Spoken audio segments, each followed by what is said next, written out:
Hi മക്കളെ, 9ാം class Onam examination എഴുതാൻ പോകുന്ന മക്കളാണെങ്കിൽ നിങ്ങൾ നമ്മുടെ 9ാം ക്ലാസ് ബയോളജിയിലെ രണ്ടാമത്തെ പാഠത്തിൽ നിന്നും നിർബന്ധമായിട്ടും പഠിക്കേണ്ട ടോപ്പിക്കാണ് നമ്മുടെ ടീത്ത് അഥവാ പല്ലിൻ്റെ ഭാഗം എന്ന് പറയുന്നത്. നിങ്ങൾ ആ ഭാഗത്ത് പ്രധാനമായിട്ടും പഠിക്കേണ്ടത് രണ്ട് കാര്യങ്ങളാണ്. ഒന്ന്, ഈ ടീത്തിൻ്റെ പല്ലിൻ്റെ ചിത്രം കണ്ടിട്ട് അതിലെ പ്രധാനപ്പെട്ടിട്ടുള്ള 4 ഭാഗങ്ങൾ അടയാളപ്പെടുത്താൻ ആദ്യം പഠിക്കണം. രണ്ടാമത് പഠിക്കേണ്ടത് ഈ അടയാളപ്പെടുത്തിയിട്ടുള്ള ഭാഗങ്ങളുടെയൊക്കെ പ്രധാനപ്പെട്ട പോയിന്റുകൾ ഉണ്ടാകും. അതിൻ്റെ ഫംഗ്ഷൻ എന്താണ്, ഇതിൻ്റെ പ്രത്യേകത എന്താണെന്ന് അടങ്ങുന്ന പ്രധാനപ്പെട്ട പോയിന്റുകൾ ഉണ്ടാകും. അതും നിങ്ങൾ എഴുതാൻ പഠിക്കണം. ഈ രണ്ട് കാര്യമാണ് നിങ്ങൾ ഈ ഭാഗം പഠിക്കുമ്പോൾ പ്രത്യേകം ശ്രദ്ധിക്കേണ്ടത്. അപ്പോൾ തുടങ്ങാം. വാ. പല്ല് എന്ന് പറഞ്ഞാൽ നമുക്കറിയാം, നമ്മൾ കഴിച്ചിട്ടുള്ള ഭക്ഷണങ്ങളെ ചവച്ചരച്ച് അതിൻ്റെ ദഹനത്തിന് സഹായിക്കുന്നൊരു ഭാഗമാണ് ടീത്ത് എന്ന് പറഞ്ഞാൽ. ഈ പ്രക്രിയയിൽ നമ്മുടെ ഉമിനീരും നാവൊക്കെ സഹായിക്കുന്നുണ്ട് എന്നുള്ളൊരു പോയിന്റ് ജസ്റ്റ് ഓർത്ത് വെക്കുക. ഇനി നമുക്ക് എന്ത് ചെയ്യാം, നമ്മൾ മെയിൻ കണ്ടന്റിലോട്ട് കയറാം. ഇത് നമ്മുടെ പല്ല്, നല്ല ചൊറുക്കുള്ള പല്ല്, രസമുള്ള പല്ലാണ്. പല്ല് നമുക്ക് സ്വാഭാവികമായിട്ട് എന്ത് ചെയ്യാൻ പറ്റും, 4 ഭാഗങ്ങളിൽ തിരിക്കാൻ പറ്റും. ഒന്ന്, നമ്മളെ പുറമേ കാണുന്ന വെള്ള കളറുള്ള ഭാഗം ഈ വെള്ള കളർ കാണുന്ന ഭാഗമാണ് എന്ത്, ഇനാമൽ എന്ന് പറഞ്ഞാൽ. എന്താടാ ഇനാമൽ? റെഡി. ഈ ഇനാമലിൻ്റെ നേരെ ഉള്ളിൽ കാണുന്ന ഭാഗമാണ് എന്ത്, ഡെൻഡൈൻ. ഈ ഡെൻഡൈൻ്റെയും ഉള്ളിൽ കാണുന്ന ഭാഗമാണ് എന്ത്, ക്യാവിറ്റി, അല്ലെങ്കിൽ പൾപ്പ് ക്യാവിറ്റി എന്ന് വിളിക്കും, അല്ലെങ്കിൽ നമ്മൾ ക്യാവിറ്റി എന്ന് വിളിക്കും. അതിൻ്റെ ഉള്ളിൽ നമ്മളെ പല്ലിനൊക്കെ നമ്മുടെ മോണയിൽ ഉറപ്പിച്ച് നിർത്തിയിട്ടുള്ള സോക്കറ്റിൽ ഫിക്സ് ചെയ്തിട്ടുള്ള ഭാഗത്ത് വിളിക്കുന്ന പേരെന്താണ്, സിമൻറ്റം. ഇത്രയും 4 ഭാഗങ്ങളാണ് നമ്മളെ പല്ലിൻ്റെ ഘടനയിൽ 4 ഭാഗങ്ങൾ വരാനുണ്ട്. ഈ ഭാഗങ്ങളുടെയൊക്കെ പോയിന്റുകൾ, ധർമ്മം എന്താണ്, പ്രത്യേകത എന്താണെന്ന് നമ്മൾ അടുത്ത് നോക്കാനുള്ളത്. ഇനാമൽ എന്ന് പറഞ്ഞ മക്കളെ, നമ്മൾ ഏറ്റവും കട്ടി കൂടിയ ഭാഗമാണ് ഇനാമൽ. ശരീരത്തിൽ തന്നെ ഏറ്റവും കട്ടി കൂടിയ ഭാഗമാണ് ആര്, നമ്മുടെ ഇനാമൽ എന്ന് പറഞ്ഞാൽ hardest thing in human body. മനുഷ്യ ശരീരത്തിൽ ഏറ്റവും കാഠിന്യമുള്ള പദാർത്ഥമാണ്. പിന്നെ ഈ പല്ലിൻ്റെ ഏറ്റവും പുറമേ കാണുന്ന ഭാഗമാണ് അല്ലേ ഇനാമൽ. വെള്ള കളറുള്ള ഭാഗമാണ് ഇനാമൽ. ഏറ്റവും പുറമേ കാണുന്ന വെള്ള ഭാഗമാണ്. അപ്പോൾ ഏറ്റവും പുറമേ കാണുന്ന ഭാഗമാണ്, പുറം കവചമാണ് ഇനാമൽ അഥവാ ഔട്ടർ കവറിങ് ആണ്. അതുപോലെ തന്നെ ഇതിൻ്റെ പ്രത്യേക മക്കൾ ഇതെന്താണ്, നോൺ ലിവിങ് ആണ്, നിർജ്ജീവമാണ്. അഥവാ ഇനാമൽ പിന്നീട് എന്ത് ചെയ്യില്ല, വളരുന്നില്ല. ഇതൊരു പെർമനൻറ്റ് ടീത്തിൻ്റെ ഭാഗമായിട്ട് നമ്മൾ ഇനാമൽ കാണുകയാണെങ്കിൽ അതെന്താണ്, അത് ഡെഡാണ്, നോൺ ലിവിങ്. അത് പിന്നീട് എന്ത് ചെയ്യില്ല, വലുതായി വളർന്ന് എന്ത് ചെയ്യും, ഇനാമൽ മാത്രം ടോപ്പ് ആവുക, അങ്ങനത്തെ പരിപാടിയൊന്നും ഇല്ല കേട്ടോ. അപ്പോൾ ഇനാമൽ എന്ന് പറഞ്ഞാൽ ഏറ്റവും പുറമേ ഉള്ളതാണ്, നല്ല കട്ടിയുള്ള ഭാഗമാണ്, നോൺ ലിവിങ് ആണ്, നിർജ്ജീവമാണ്. അടുത്ത ഭാഗം ഇനാമലിൻ്റെ തൊട്ടുതായ ഉള്ളിൽ കാണുന്ന ഭാഗമാണ് എന്ത്, ഡെൻഡൈൻ എന്താണ്, ഇനാമലിനെ പോലെയല്ല, എന്താണ്, ലിവിങ് ടിഷ്യൂ ആണ്. ഈ ലിവിങ് ടിഷ്യൂസ് കൊണ്ടാണ് എന്ത് ഉണ്ടാക്കിയിട്ടുള്ളത്, പല്ല് ഉണ്ടാക്കിയിട്ടുള്ളത്. പല്ല് നിർമ്മിച്ചിരിക്കുന്ന ജീവനുള്ളതാണ് എന്ത്, ഡെൻഡൈൻ എന്ന് പറഞ്ഞാൽ.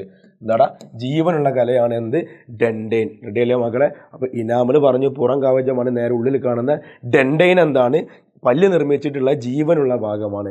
അതിൻ്റെ ഉള്ളിൽ കാണുന്ന പൾപ്പ് കാണുന്ന ക്യാവിറ്റിയാണ് എന്ത്, പൾപ്പ് ക്യാവിറ്റി. ഏറ്റവും ഉള്ളിൽ പല്ലിൻ്റെ ഏറ്റവും ഇന്നർമോസ്റ്റ് ഭാഗമാണ് ആര്, പൾപ്പ് ക്യാവിറ്റി എന്ന് പറഞ്ഞത്, innermost part of the teeth. ഈ ഭാഗത്താണ് ആരെ കാണുന്നത്, പൾപ്പ് കാണുന്നത്. പൾപ്പ് ഈ സീന്. അപ്പോൾ പൾപ്പ് എന്ന മൃദുവായ യോജകരകൾ കാണുന്ന ഭാഗമായതുകൊണ്ടാണ് എന്ത് വിളിക്കുന്നത്, ഇതിനെ പൾപ്പുള്ള ക്യാവിറ്റി, പൾപ്പ് ക്യാവിറ്റി അല്ലേ. കുയിലിറക്കിയ മന്തി, കുഴിമന്തി, അത്രേ ഉള്ളൂ, സിമ്പിൾ. എന്ന് വെച്ചാൽ എന്താ മക്കളെ, പൾപ്പ് കാണുന്ന ക്യാവിറ്റി വിളിക്കുന്ന പേരാണെന്ത്, പൾപ്പ് ക്യാവിറ്റിയുടെ. പൾപ്പ് ക്യാവിറ്റി മാത്രമല്ല, അതിൻ്റെ കൂടെ തന്നെ ബ്ലഡ് വെസൽസ്, നെർവ്സ്, ഒഡോണ്ടോബ്ലാസ്റ്റ് കോശങ്ങളും കാണുന്നുണ്ട്. അപ്പോൾ സർ എന്താണ് ഈ ഒഡോണ്ടോബ്ലാസ്റ്റ് കോശം ചോദിക്കാനൊരു സാധ്യത ഉണ്ട് അല്ലേ. അവിടെ രക്തക്കോശകളും നാഡികളും ഒഡോണ്ടോബ്ലാസ്റ്റ് കോശം, അത് ഭാഗത്ത് പ്രത്യേക അടിവരയുടെ കാരണം എന്താ, അത് ഇമ്പോർട്ടൻ്റ് ആയതുകൊണ്ടാണ് കേട്ടോ. ഒഡോണ്ടോബ്ലാസ്റ്റ് കോശങ്ങൾ കാണുന്ന പല്ലിൻ്റെ ഭാഗം ഏതാണെന്ന് ചോദിക്കാറുണ്ട്. ഉത്തരം എന്താ മക്കളെ, അത് ക്യാവിറ്റിയാണ്, വെറും ക്യാവിറ്റി അല്ല, പൾപ്പ് ക്യാവിറ്റിയാണ് കേട്ടോ. എഡിറ്റ് ചെയ്തപ്പോൾ ഇവിടെ പൾപ്പ് ഇത് അങ്ങോട്ട് പോയി. പോട്ടെ, എന്താണ്, പൾപ്പ് ക്യാവിറ്റിയിലാണ് എന്ത് കാണുന്നത്, ഒഡോണ്ടോബ്ലാസ്റ്റ് കോശങ്ങൾ. അപ്പോൾ ഒഡോണ്ടോബ്ലാസ്റ്റ് കോശങ്ങളുടെ ധർമ്മം ടെക്സ്റ്റിൽ അങ്ങനെ മെൻഷൻ ചെയ്തിട്ടില്ല. അതിൻ്റെ മക്കൾ വെറുതെ മനസ്സിലാക്കുക. അതിൻ്റെ ഫംഗ്ഷൻ എന്താടാ, ധർമ്മം എന്താ, നമ്മൾ പല്ലിനെ എന്ത് ചെയ്യുക, വളർച്ചയ്ക്ക് സഹായിക്കുക, എന്തെങ്കിലും പൊട്ടോ തട്ടലൊക്കെ ഉണ്ടെങ്കിൽ എന്ത് ചെയ്യുക, അത് റിപ്പയർ ചെയ്യാൻ സഹായിക്കുക പോലെയുള്ള ഭാഗങ്ങൾ കാര്യം ചെയ്യുന്നത് ഒഡോണ്ടോബ്ലാസ്റ്റ് കോശങ്ങൾ ചെയ്യുന്നത്. അടുത്തതാണ് സിമൻറ്റം. പേരിൽ തന്നെ ഉണ്ടല്ലേ സിമൻറ്റ്. സാധാരണ നമ്മൾ സിമൻറ്റ് ഇടാറുള്ളത്, 2 കല്ല് വെക്കുന്നു, സിമൻറ്റ് ഇടുന്നു അല്ലേ, ചുമരുകൾക്കിടയിൽ സിമൻറ്റ് തേക്കുന്നു. അതെന്താ, ഉറപ്പിച്ച് നിർത്താൻ വേണ്ടിയിട്ടാണ് അല്ലേ. ആ പേര് തന്നെ കിട്ടും. പല്ലിൻ്റെ ഏറ്റവും കട്ടി കൂടിയിട്ടുള്ള ഇനാമലിനെയും ഡെൻഡിനെയും പൾപ്പിനൊക്കെ ഒരുമിച്ച് എന്ത് ചെയ്യണം, പിടിച്ചു നിർത്തണം. അടങ്ങാൻ കൂടി പല്ല് കട്ടിയുണ്ട് പറഞ്ഞ് ചിരിച്ചിരുന്നിട്ട് കാര്യമുണ്ടോ, ഇല്ല, അത് പോയാൽ കഴിഞ്ഞില്ലേ. യെസ്. അപ്പോൾ അതുകൊണ്ട് നമ്മളെ പല്ലിനെ സോക്കറ്റിൽ ഹോൾഡ് ചെയ്ത് വെക്കുന്ന ഭാഗമാണ് സിമൻറ്റം. ഈ സിമൻറ്റം ഉണ്ടാക്കിയിട്ടുള്ളത് എന്തുകൊണ്ടാണെന്നറിയോ, കാൽഷ്യങ്ങൾ കൊണ്ടാണ്.